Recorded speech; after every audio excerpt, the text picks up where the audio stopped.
আসসালামু আলাইকুম। আপনারা কেমন আছেন? নিঃসন্দেহে মহান আল্লাহ তাআলার রহমতে অনেক অনেক ভালো আছেন। আমি ওইটা বিশ্বাস করি। সরাসরি আমরা উদাহরণে চলে যাচ্ছি। দেখেন, আমি শাস্তি দিচ্ছি, ঘটনা কিন্তু বোঝাচ্ছে চলমান, চলতেছে।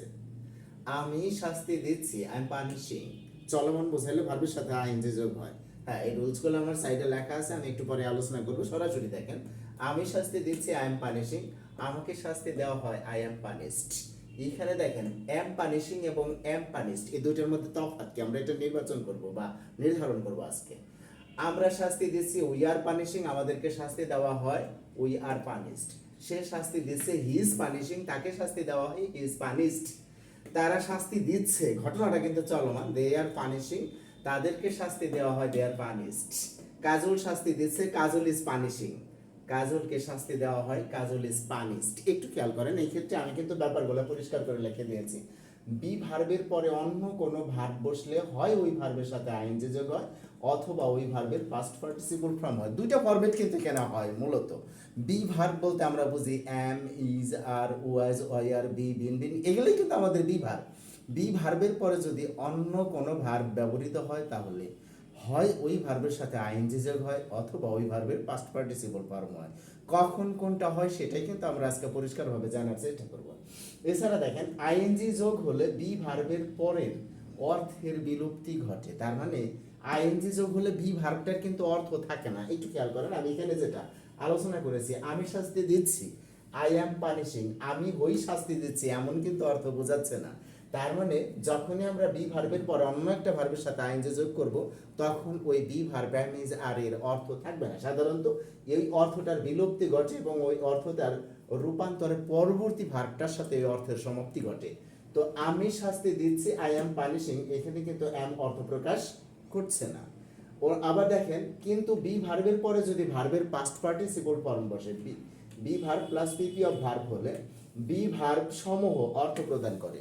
অর্থ প্রদান করে মানে অ্যামিজার অর্থ কি হয়, ওয়াজ এর অর্থ কি ছিল, এগুলা কিন্তু অর্থ প্রদান করে। এক্ষেত্রে ব্যক্তিবাচক সাবজেক্টের অর্থের শেষে সাধারণত কে যোগ হয়। আমরা যদি এই ব্যাপারগুলো একটু ধারাবাহিকভাবে ক্লিয়ার করার চেষ্টা করি, দেখেন, আমি শাস্তি দিচ্ছি, আই অ্যাম পানিশিং, কেমন অর্থ প্রদান করতেছে? চলমান অর্থ প্রদান করছে, তাই না? আমি শাস্তি দিচ্ছি, যেমন আমি যদি বলি আমি যাচ্ছি, আই এম গোয়িং, আমি খাচ্ছি, আই এম ইটিং, আমি দেখতেছি, আই এম লুকিং, আমি তাকাইতেছি, আই এম লুকিং, আমি লক্ষ্য করতেছি, আই এম নোটিশিং, আমি দেখতেছি, আই এম ওয়াচিং। তার মানে ঘটনাটা যখনই চলমান, দিচ্ছি বা দিতেছি ঘটনা কিন্তু একই। আমি দিচ্ছি, আই অ্যাম পানিশিং। কিন্তু যখনই দেখেন এখানে বি ভার্বের কিন্তু অর্থ নাই, বাট আমাকে শাস্তি দেওয়া হয়, এখানে হয় অর্থটা কিন্তু চলে আসছে।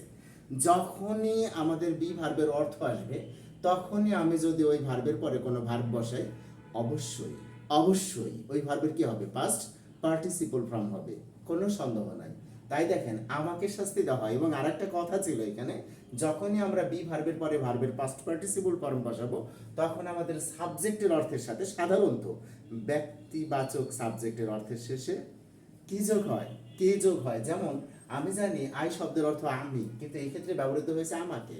আমাকে শাস্তি দেওয়া হয়, এই যে হয়, অ্যামিজার, আমাকে আই, আমাকে শাস্তি দেওয়া হয়, আই অ্যাম পানিশড। এখানে বেসিক পার্থক্যটা হলো কিন্তু দিচ্ছি আর হলো দেওয়া হয়। এইটা শাস্তি দিচ্ছি আর হলো দেওয়া হয়। এখানে দেখেন, দিচ্ছি এই শব্দটার সাথে চলমান বুঝাইতেছে, কিন্তু এখানে কোনোভাবেই হয় শব্দটা উল্লেখ নাই। যখনই হয় শব্দটা উল্লেখ আছে, তখনই আপনি কনফার্ম হয়ে গেলেন, আপনার বি ভার্বের পরে ভার্বের কোন ফর্ম হবে? পাস্ট পার্টিসিপল ফর্ম হবে। যেমন আমি শাস্তি দিচ্ছি, আই এম পানিশিং, আমাকে শাস্তি দেওয়া হয়, এই যে হয়, অ্যামেজার, আই এম পানিশড, হয় শব্দটা আসলেই ভার্বের পাস্ট পার্টিসিপল ফর্ম হবে। সেম আমরা শাস্তি দিচ্ছি, উই আর পানিশিং, আমাদেরকে শাস্তি দেওয়া হয়, উই আর পানিশড। সে শাস্তি দিচ্ছে, হি ইজ পানিশিং, তাকে শাস্তি দেওয়া হয়, হি ইজ পানিশড। তারা শাস্তি দিচ্ছে, দে আর পানিশিং, তাদেরকে শাস্তি দেওয়া হয়, দে আর পানিশড। কাজল শাস্তি দিচ্ছে, কাজল ইজ পানিশিং, কাজলকে শাস্তি দেওয়া হয়, কাজল ইজ পানিশড। সেম এই ভার্বগুলোর মতো এইগুলো, এই ট্রান্সলেশনগুলো আমি কিন্তু আপনাদের এখানে লিখে দিছি। আপনারা বাড়িতে যে কাজটা করবেন, এখানে আমার কিছু ভার্ব দেওয়া আছে, এই ভার্বগুলো দিয়ে আমি বাক্যগুলো বলে দিচ্ছি, আপনারা লিখবেন নিজেদের ব্রেন খাটিয়ে অথবা মেধা খাটিয়ে অথবা আপনি সরাসরি আমার কথাগুলো অনুসরণ করে লিখতে পারেন। যেমন ক্যাচ শব্দের অর্থ ধরা। আমি ধরছি, আই এম ক্যাচিং, মানে ধরছি মানে ধরতেছি। আমি ধরছি, আই এম ক্যাচিং। আমাকে ধরা হয়, আই এম কট। ক্যাচ ভার্বের পাস্ট পার্টিসিপল ফর্ম। আমরা ধরছি, উই আর ক্যাচিং। আমাদেরকে ধরা হয়, উই আর কট। সে ধরছে, হি ইজ ক্যাচিং। তাকে ধরা হয়, হি ইজ কট। তারা ধরছে, দে আর ক্যাচিং। তাদেরকে ধরা হয়, দে আর কট। কাজল ধরছে, কাজল ইজ ক্যাচিং। কাজলকে ধরা হয়, কাজল ইজ কট। সেম আমরা যদি এখানে টিচ শব্দের অর্থ শিক্ষা দেওয়া, এই ভাবটা যদি ব্যবহার করি, দেখেন আমি শিক্ষা দিচ্ছি, আই এম টিচিং। আমাকে শিক্ষা দেওয়া হয়, আই এম টট। আমরা শিক্ষা দিচ্ছি, উই আর টিচিং। আমাদেরকে শিক্ষা দেওয়া হয়, উই আর টট। সেম আপনি খেয়াল করেন, সে শিক্ষা দিচ্ছে, হি ইজ টিচিং।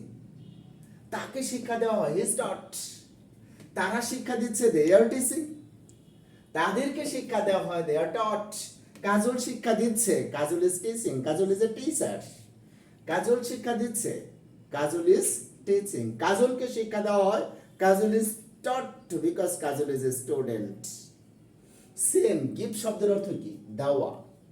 আমরা যদি এই দেওয়া ভাগটা ব্যবহার করি, খুব মজার বিষয় কিন্তু, যদি আপনি আস্তে আস্তে বিষয়গুলো অনুসরণ করেন। আমি দিতেছি বা আমি দিচ্ছি, আই এম গিভিং। আমাকে দেওয়া হয়, আই এম গিভেন। গিভ ভার্বের পাস্ট পার্টিসিপল ফর্ম গিভেন। আমরা দিচ্ছি, উই আর গিভিং। আমাদেরকে দেওয়া হয়, উই আর গিভেন। সে দিচ্ছে, হি ইজ গিভিং। তাকে দেওয়া হয়, হি ইজ গিভেন। তারা দিচ্ছে, দে আর গিভিং। তাদেরকে দেওয়া হয়, দে আর গিভেন। কাজল দিচ্ছে, কাজল ইজ গিভিং। কাজলকে দেওয়া হয়, Kajal is given. Same take শব্দের অর্থ নেওয়া। আমি নিচ্ছি, আই এম টেকিং। আমাকে নেওয়া হয়, আই এম টেকেন। আমরা নিচ্ছি, উই আর টেকিং। আমাদেরকে নেওয়া হয়, উই আর টেকেন। সে নিচ্ছে, হি ইজ টেকিং। তাকে নেওয়া হয়, হি ইজ টেকেন। তারা নিচ্ছে, দে আর টেকিং। তাদেরকে নেওয়া হয়, দে আর টেকেন।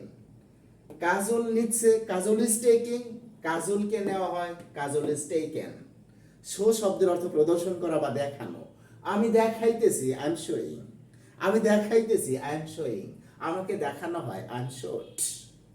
শো ভার্বের পাস্ট পার্টিসিপল ফর্ম। আমরা দেখাইতেছি, উই আর শোয়িং। আমাদেরকে দেখানো হয়, উই আর শোড। সে দেখাইতেছে, হি ইজ শোয়িং। তাকে দেখানো হয়, হি ইজ শোড। তারা দেখাইতেছে, দে আর শোয়িং। তাদেরকে দেখানো হয়, দে আর শোড। কাজল দেখাইতেছে, কাজল ইজ শোয়িং। কাজলকে দেখানো হয়, Kajal is showed. Same develop শব্দের অর্থ কি? উন্নতি করা। যেমন আমি উন্নতি করিতেছি, আই এম ডেভেলপিং। বাংলাদেশ উন্নতি করিতেছে, বাংলাদেশ ইজ ডেভেলপিং। আচ্ছা, আমাকে উন্নত করা হয়, আই এম ডেভেলপড। বাংলাদেশকে উন্নত করা হয়, বাংলাদেশ ইজ ডেভেলপড। আমরা উন্নতি করতেছি, উই আর ডেভেলপিং। আমাদেরকে উন্নত করা হয়, উই আর ডেভেলপড। সে উন্নতি করিতেছে, হি ইজ ডেভেলপিং। তাকে উন্নত করা হয়, হি ইজ ডেভেলপড।